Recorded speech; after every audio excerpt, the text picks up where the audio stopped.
Welcome to the front of me Huawei Nova 10, and I'll show you how to mute ringtone on this device. First, let's open the settings application and then tap to the sounds and vibration. Here you'll see the ringtone volume panel. Just to mute the ringtones, we should hold and swipe to the left side this white dot.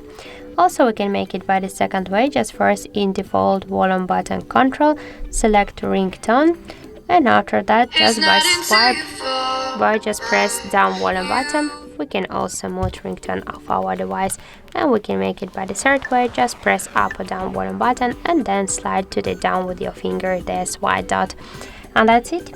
So thank you for watching, and if you find this video helpful, don't forget to leave a like, comment and to subscribe our channel.